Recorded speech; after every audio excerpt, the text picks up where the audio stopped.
बीते कुछ दिनों से अडानी जी चर्चा में बने हुए हैं। भारत ही नहीं, दुनिया भर में उनकी चर्चा हो रही है। अमीर व्यक्तियों की श्रेणी में तीसरे पायदान पर आ रहे थे अडानी जी, लेकिन एक रिपोर्ट आने के बाद में पूरा समय बदल दिया है अडानी जी के जीवन में। वो जीरो से नीचे खिसक गए हैं। आज हम बात करेंगे जीरो से हीरो बनने वाले अडानी जी, जो दुनिया के सबसे पैसे वाले व्यक्तियों के तीसरे नंबर पर आए हैं, उनके जीवन में कि उन्होंने कैसे अपनी आर्थिक तंगी की वजह से अपनी पढ़ाई अधूरी छोड़ दी और मेहनत करना शुरू किया और बन गए दुनिया के सबसे ज़्यादा पैसे वाले व्यक्ति।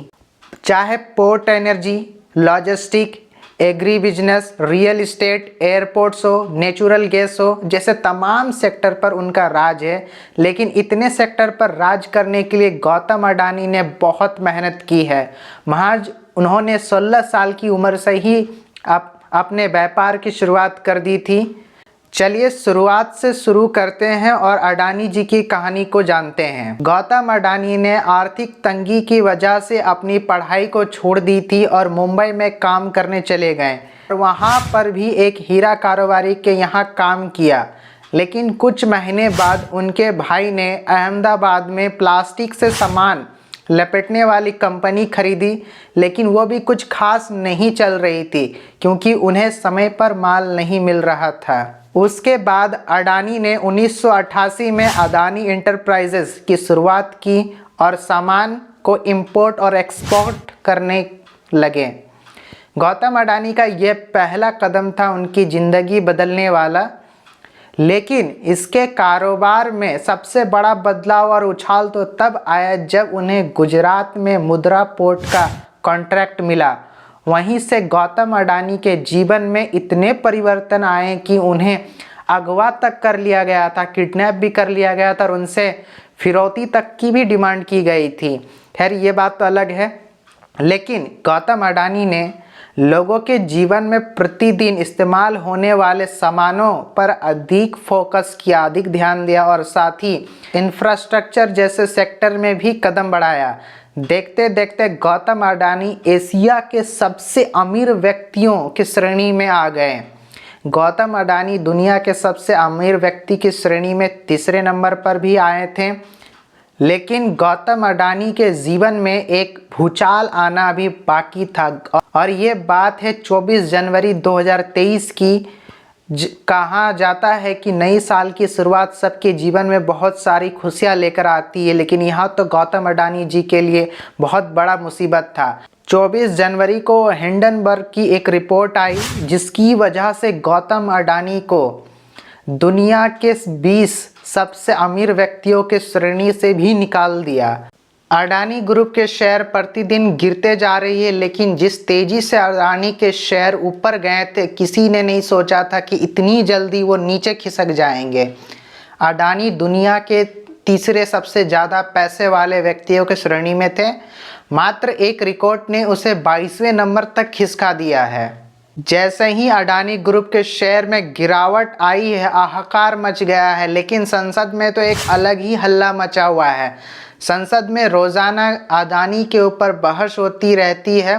जब से अडानी 22वें नंबर पर आए हैं, तब से प्रतिदिन संसद में इसको लेकर चर्चा हो रही है। संसद में बहस होना शुरू होती है तो विपक्ष अडानी के ऊपर घेराव करते हैं और मांग करते हैं कि अडानी के ऊपर भी चर्चा की जाए और जांच के लिए जेपीसी का गठन किया जाए। फिलहाल ट्विटर पर तो सबसे ज़्यादा ट्रेंड यही कर रहा है और वो है सुब्रमण्यम स्वामी जी का ट्वीट, जो एक बीजेपी सांसद है। उन्होंने तो यहाँ तक ट्वीट कर दिया कि मैं बगल में आपको इंग्लिश दिखा रहा हूँ, इन्होंने ट्वीट किया है, मैं इसका हिंदी में अनुवाद कर दे रहा हूँ, आपको समझने के लिए आसानी होगी। तो सुब्रमण्यम जी का ट्वीट है, मैं हिंदी में अनुवाद कर रहा हूँ आपके लिए। अगर मोदी सरकार का अडानी से कोई लेना देना नहीं है तो अडानी की संपत्तियों का राष्ट्रीयकरण कर दें और सरकारी घाटे यानी भारत के लोगों के पैसों की वसूली करें। मोदी के लिए जनता जानना चाहती है कि कौन अधिक प्रिय नेता है, जनता या गौतम जी। खैर ये तो उनकी बात हो गई।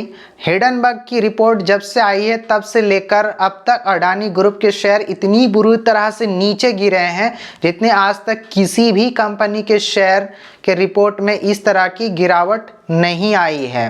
दुनिया में सबसे अमीर व्यक्तियों के श्रेणी में तीसरे नंबर से हटकर 22वें पायदान तक अडानी जी को खिसका दिया। अब तक लगभग उनको 10 लाख करोड़ से ज़्यादा नुकसान हो चुका है। ये स्रोत हम ले रहे हैं गूगल से, हो सकता है इनसे ज़्यादा ही उनको नुकसान हुआ हो। इतना नुकसान देखा जाए तो हमारे बजट में भी सरकारी संस्थाओं को इतना बजट अलॉट नहीं किया जाता है जितना इनको नुकसान हो चुका है। संसद में विपक्ष इस मामले की जांच करवाना चाहता है, लेकिन आपको बता दें कि अडानी पोर्ट पर 300 किलोग्राम का ड्रग्स पकड़ा गया था, तब तो जांच हुई नहीं और आज जांच की बात हो रही है। ये हमारा कहना नहीं है, पूर्व आईपीएस विजय शंकर जी का कहना है। आप बगल में ट्वीट देख सकते हैं। एक दोहा मुझे याद आ रहा है जो मैं आपको बताना चाहता हूँ। समय पाए फल होत समय पाए झरी जात, सदा रहे नहीं एक सी का रहीम पछितात। यानी समय एक जैसा नहीं होता है, सभी को सम्मान करना चाहिए। खैर ये तो गौतम अडानी जी की बात हो गई। मैं जाते जाते एक बात बताना चाहता हूँ।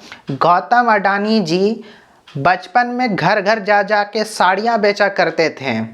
उनके पिताजी का कपड़े का बिजनेस था, कपड़े का दुकान था, अहमदाबाद में अभी भी होगा, अडानी वस्त्रालय के नाम से। तो उनमें वह हाथ बटाने के लिए अडानी जी बचपन से ही 16 साल की उम्र से घर घर जाकर लोगों के बीच में साड़ियाँ बेचा करते थे।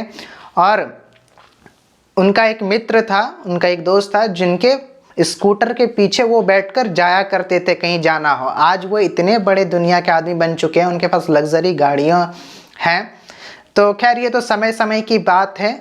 और इसमें कुछ लोगों का कहना ये भी है कि इसका कामयाबी के पीछे में मोदी जी का हाथ है या बीजेपी सरकार की है। तो ये अपनी अपनी ओपिनियन है, लेकिन हमारा काम था आपको बताना कि गौतम अडानी ने किस तरह स्ट्रगल किया। आप देख सकते हैं। और आपको ये वीडियो में क्या लगता है कि वाकई में गौतम अडानी जी के पीछे मेहनत का राज छिपा हुआ है या सरकार के सहयोग का? आप अपनी कमेंट हमें नीचे सेक्शन में बता सकते हैं। और आपको इस तरह की और स्टोरी जानना हो, अगर केस स्टडी, तो आप हमें कमेंट करके ज़रूर बताएं। हम ट्राई करेंगे उसको नए वीडियो में शामिल करने के लिए। तब तक आप देखते रहिए गर्मा गर्म न्यूज़। जय हिंद।